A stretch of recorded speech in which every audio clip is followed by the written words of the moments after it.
Hello everyone. Today we are going to take the next topic for class 10th mathematics, that is arithmetic progression. Before we come to arithmetic progression, let's recall certain terms related to it. सबसे पहले आता है हमारा sequence. A sequence is list of numbers which follow certain rule. मतलब कोई भी अगर हम नंबर्स की लिस्ट बनाते हैं, अगर कोई भी वो सर्टेन रूल फॉलो करते हैं उसको हम सीक्वेंस कहते हैं. Simple one 1 2 3 4 5 6 is a sequence of numbers. 2 4 6 8 10 ये एक सीक्वेंस हो गया. अगर हम ले लिस्ट ऑफ प्राइम नंबर्स कौन से होते हैं? 2 3 5 7 11 13. तो ये लिस्ट क्या हो गई? ये भी एक सीक्वेंस हो गया. Then if we take composite numbers, then 3 आ गया. सॉरी 3 प्राइम नंबर हो जाएगा. फर्स्ट कंपोजिट नंबर 4 हो जाएगा. Then 6 8 10 and so on. तो ये सारे हो गए हमारे सीक्वेंस. इसके बाद में आता है progression. Progression is a sequence in which each term is related to its next term by a certain rule.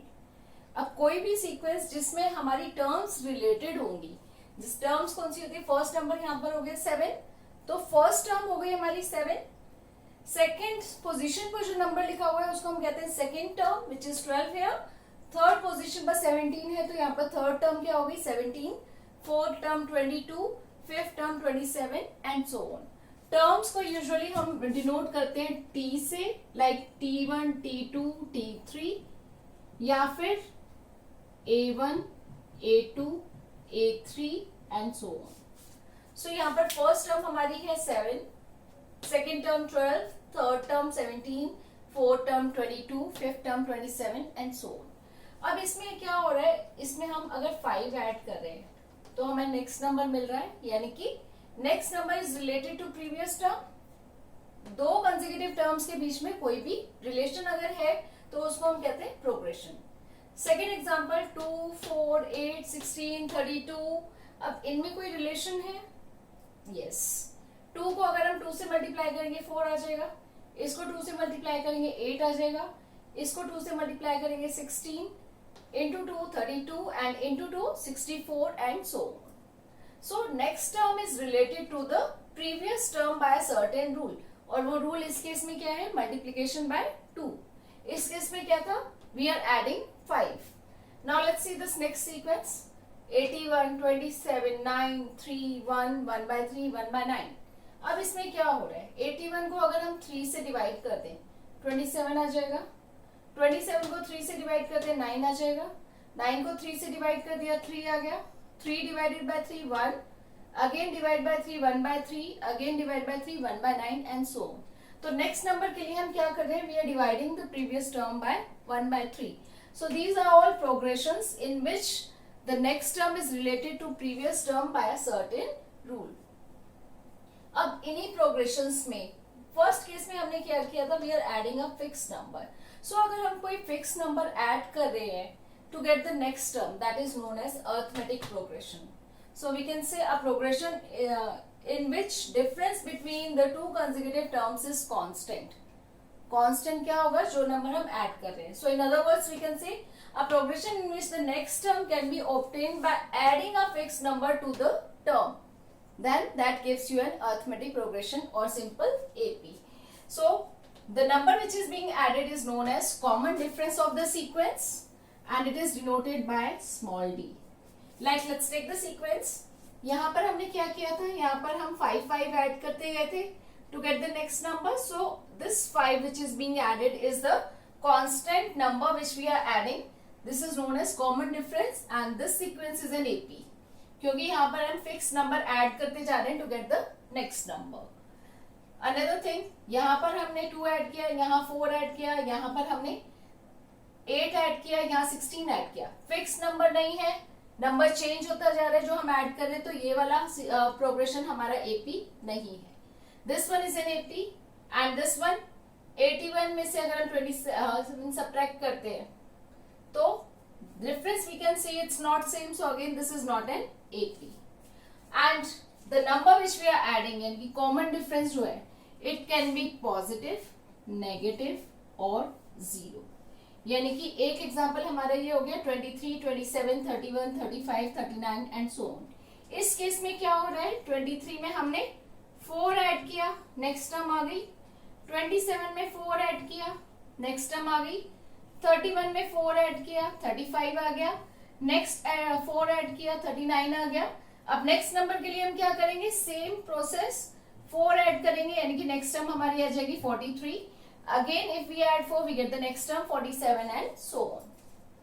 So here in this case the fixed number that is being added is +4. So in this case common difference is 4 and the first term 23 it's denoted by small a or a1. So in this case the first term is 23. Let's consider next example. We have 17, 12, 7, 2, -3, -8 and so on. अब इन दोनों में क्या relation है, या इन दोनों में क्या relation है? 17 से 12 कैसे आएगा? If I subtract 5 or in other words I can say if I add -5 to it and here I add -5 to it, add -5 you get the next number. So we are adding a negative number to it to get the next term of the sequence. So in this case the constant number is negative, which is -5. And first term of the AP is 17. So this is again an AP because we are adding the fixed number. Though it's negative, but we are adding a fixed number to get the next term of the progression here. Now let's take example 3. 3 by 7, 3 by 7, 3 by 7. The number is same. So how can I obtain it? Just by adding 0 to it. So here if I add 0 to it, I get the next number. So in this case, the first term is 3 by 7 and the common difference is 0. So I have taken 3 examples here. First one in which D or the common difference is positive. Second, it is negative. Third, it is 0. So in all the 3 cases, these are APs of examples in which common difference is positive, negative or 0. So here these are arithmetic progressions about which we are going to study in the chapter. Now first term को अगर हम A से denote करें और common difference को हम D से denote कर रहे हैं, तो first term is your A. next term आ जाएगी हमारी, इसमें अगर हम D ऐड करेंगे that is A plus D. इसमें further हम D ऐड करेंगे तो A plus D plus D will be equal to A plus 2D. then इसमें अगर हम D ऐड करेंगे तो आ जाएगा A plus 3D and so on.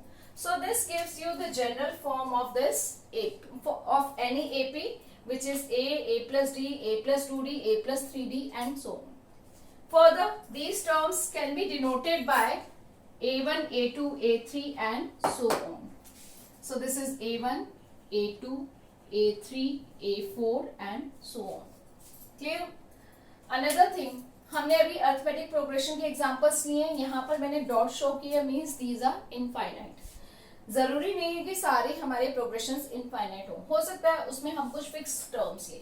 अगर फर्स्ट वाले एग्जांपल में 1 2 3 4 5 6, अगर मैं सिर्फ 6 टर्म्स ले रही हूँ which can be counted here, so this is a finite AP. Finite AP, so finite AP is the one in which the list of numbers, the numbers we are taking is finite, जिसको हम count कर सके. इस case में 6 है, इस case में अगर मैं सिर्फ 10 नंबर्स लेती हूँ, again it becomes finite. But अगर मैं सीक्वेंस कंटिन्यू करती हूँ इन्फिनिटी तक, then it is infinite sequence. So we'll be studying about both finite and infinite sequence, infinite APs in this chapter. Let's consider nth term of an AP. nth term क्या होगी? अगर suppose हमारा ये AP है 1 3 5 7 9 11 13 and so on. ये AP है क्योंकि next term is obtain by adding 2 to each term. So इस केस में फर्स्ट टर्म को हम डिनोट करते हैं A से या फिर A1.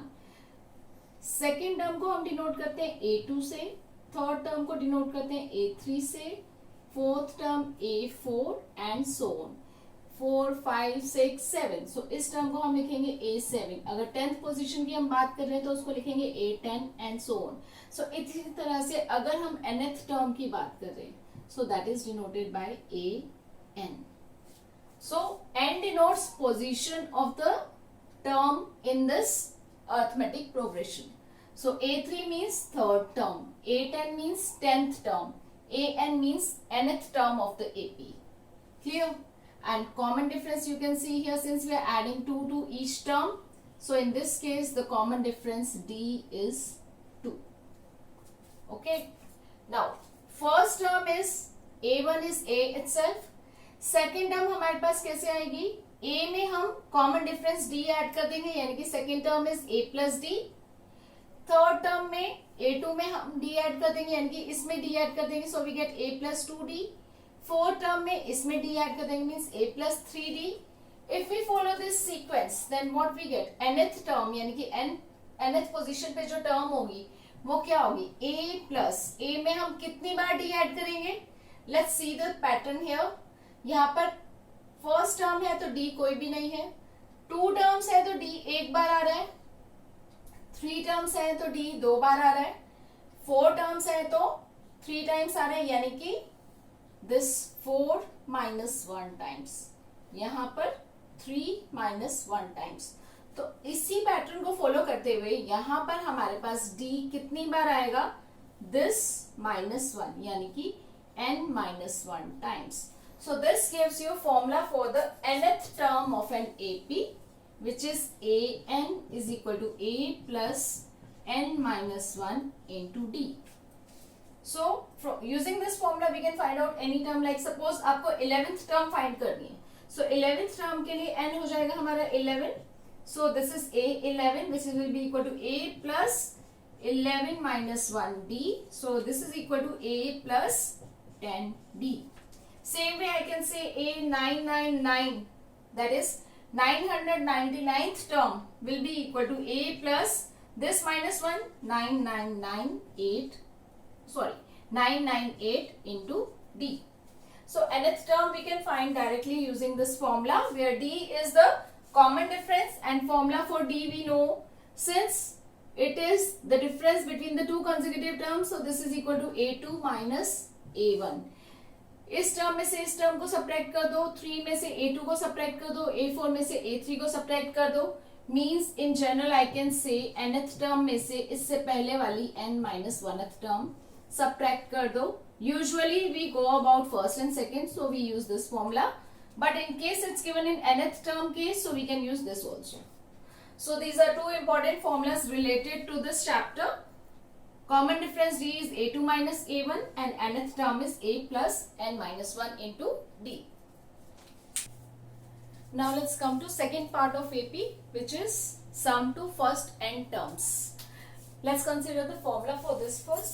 अगर हम कोई भी AP लेते हैं, A1, A2, A3, A4 till AN, sum to first n terms means हम उसकी सिर्फ first n terms consider कर रहे हैं. This n can be any number, like first 10 terms, first 5 terms, first 100 terms. So अभी हम सिर्फ n terms की बात कर रहे हैं इधर. तो first term is A, second term is A plus D, third term A plus 2D and so on. Nth term we have just done the formula, an is A plus n minus 1 into D.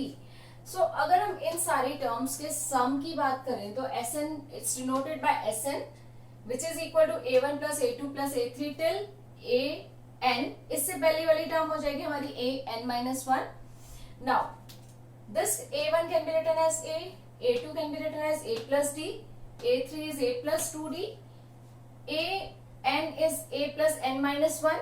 और इससे पहले वाली term क्या आएगी, यहाँ पर n minus 1 है, minus 1 और कर देंगे इसमें, n minus 1 becomes n minus 2 into D. So this is sum of first n terms of the AP. अब इसी को अगर हम ऑर्डर रिवर्स कर दें,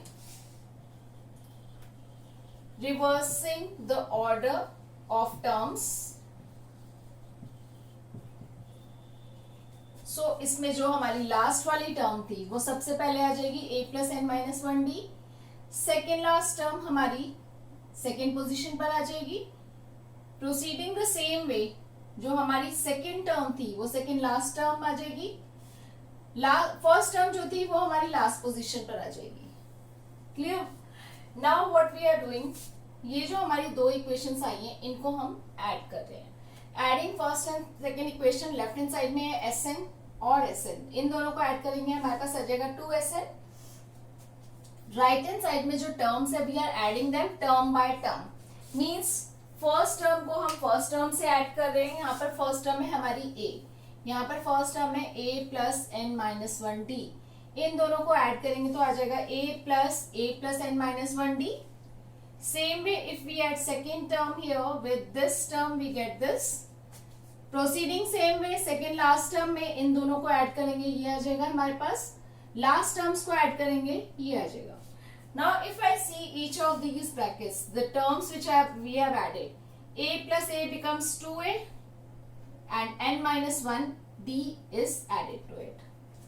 इसमें a plus a हो जाएगा हमारा 2a।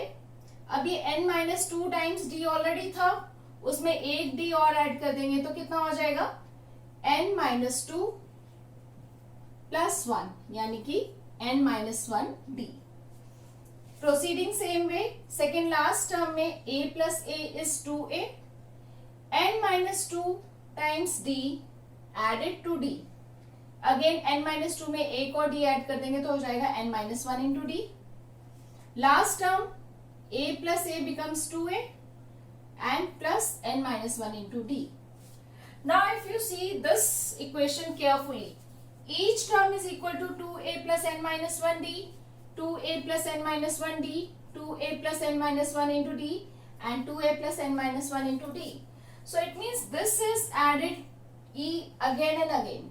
How many times it is added? जितनी हमने terms ली थी। कितनी terms ली थी हमने? n terms ली थी। So this number is added to itself n times। So what can I say? This is n into this number, whatever this number is 2a plus n minus 1 into d। So इन सबका सम कितना आ जाएगा हमारे पास n into 2a plus n minus 1 into d which is equal to 2sn। सो यहां से sn की value क्या आ जाएगी? 2 को dividing both sides by 2, so we get n by 2 into 2a plus n minus 1 into d।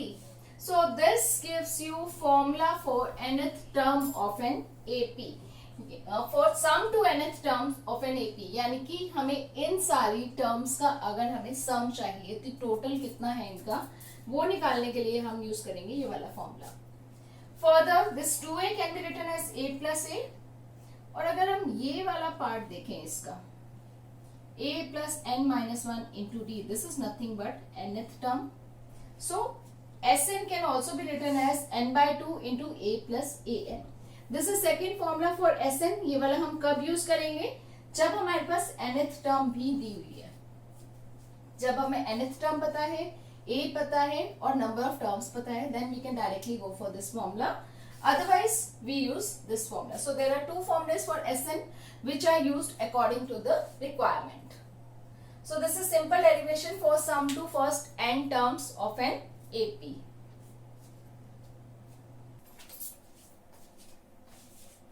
Let's consider some important formulas that we'll be using for the chapter। First one is general form of an AP। We write it as a plus d, a plus 2d, a plus 3d and so on। General or nth term of an AP, an is denoted by a plus n minus 1d। Then comes common difference, the number which is being added to get the next term। This is in general we can say d is an minus 1। और usually हम इसको क्या करते हैं, a2 minus a1 use कर लेते हैं। If the sequence is suppose a1 a2 a3 a4 and so on, an minus 1 and an। तो लास्ट टर्म में से प्रीवियस टर्म सब टाइप कर देते हैं, या फिर a3 minus a2 we can take, a2 minus a1 we can take। So usually we go for this one when we calculate the common difference। Next is sum to first n terms of an AP। These two formulas we have done the derivation, that is sn is equal to 2a plus n minus 1 into d, or we can take sn is equal to n by 2 a plus an। ये कब use करेंगे? when the last term an is given to us। These are the four main formulas that we'll be using in most of the questions, but there are certain other concepts which are related to this APR। अगर हमें कोई भी 3 number दिए हुए हैं जो कि consecutive terms है किसी भी AP की, तो उनमें रिलेशन क्या होगा? क्योंकि ये AP है, कंसेक्यूटिव टर्म्स का डिफरेंस सेम होगा, यानी कि b minus a will be equal to c minus b. यहां से हमारे पास आ जाएगा if I transpose b on left side, a on right side, 2b is equal to a plus c, और I can say b is equal to a plus c, यानी कि जो मिडिल टर्म होगी इस केस में, middle term will be equal to a plus c by 2, यानी कि this is equal to mean of other two terms. So this is speciality when three consecutive terms of an AP are given to you. Now there may be certain problems जिसमें आपको sum of three terms of an AP दिया हुआ है, 4 terms दिया हुआ है, 5 terms दिया हुआ है, like this. So उस केस में easy क्या रहता है, अगर हम उन 3 terms को assume करें, if 3 terms is given then a minus d, a और a plus d अगर हम assume करें then our answer becomes much easier. अगर हमें 4 टर्म्स का सम दिया हुआ है तो वो हम एज्यूम करेंगे a minus 3d, a minus d, a plus d and a plus 3d. अगर हमें 5 टर्म्स का सम दिया हुआ है तो वो हम एज्यूम करेंगे a minus 2d, a minus d, a plus d and a plus 2d. इन सारे सीक्वेंस में आप देखो कि डिफरेंसेस हमेशा सेम रहेंगे. यहाँ पर डिफरेंसेस d का है, यहाँ पर डिफरेंस अगर आप देखोगे तो 2d का डिफरेंस है कंसेक्यूटिव टर्म्स में, यहाँ पर फिर से d का डिफरेंस है. तो these certain tips help you in solving your problem, in getting the solution in an easier way. Next is nth term from the end. अभी तक हमने क्या किया था, 5th term 6th term अगर हमें फाइंड करना हो डायरेक्टली हम an यूज कर लेते हैं, बट इन केस हमें लास्ट टर्म से, इफ आई से starting from here I want the 5th term, I want the 7th term, I want the 10th term. उस केस के लिए हम यूज क्या करते हैं, ln is equal to l minus n minus 1d, जिसमें l क्या है, l is nothing but the last term. In this case, this is equal to an also we can say. So ln is nth term from the end, which is equal to l minus n minus 1d. Similarity देखो दोनों formulas में, a की जगह last term आ जाएगी, क्योंकि यहां से अगर हम यहां जाते हैं तो हम क्या करते हैं, डी ऐड करते हैं, we are adding D every time. अब अगर हम यहां से यहां आएंगे तो उसी डी को हम सब्ट्रैक्ट कर देंगे. सो जितनी पोजीशन पे हमें चाहिए उससे एक कम हम डी सब्ट्रैक्ट कर देंगे, यानी कि l minus n minus 1 D will give you nth term from the end. Now next formula is nth term of an AP whose sum to first n terms is given. Sum to first n terms is given by Sn. So if the AP is A1, A2, A3, A4, A5 and so on. Let's take second last term is An minus 1 and last term is An. अब इसमें हमें Sn का formula दिया हुआ है. Sn से हम क्या कर सकते हैं, S1 निकाल सकते हैं, n की जगह 1 सब्स्टिट्यूट करके, n की जगह 2 सब्स्टिट्यूट करके हम S2 निकाल सकते हैं एंड सो ऑन. S1 का मतलब सिर्फ फर्स्ट टर्म का सम, यानी कि S1 is equal to A1. S2 का मतलब सम ऑफ फर्स्ट 2 टर्म्स, यानी कि A1 plus A2. S3 mean sum of first 3 terms. Proceeding same way Sn is sum of these n terms. Sn minus 1 क्या हो जाएगा, sum of first n minus 1 terms. So इस sum में से अगर हम ये Sn माइनस वाला सब्ट्रैक्ट कर देंगे तो हमारे पास ये वाली टर्म आ जाएगी. So which gives you formula for an. So that is an is equal to Sn minus Sn minus 1. ये फॉर्मूला हम कब यूज करेंगे, जब हमें Sn दिया हुआ है, तब हम डायरेक्टली ये वाला फॉर्मूला यूज करके nth टर्म AP की निकाल सकते हैं. So these are certain important formulas that will be used in the chapter in solving the problem. So revise them thoroughly and learn them to proceed for the questions. We really hope that you liked our video as well as gained some useful info. We will continually post more and more interesting and informative videos in the upcoming future. So, please share our videos as much as possible. Hit the like button, subscribe to our channel, and don't forget to press the bell icon.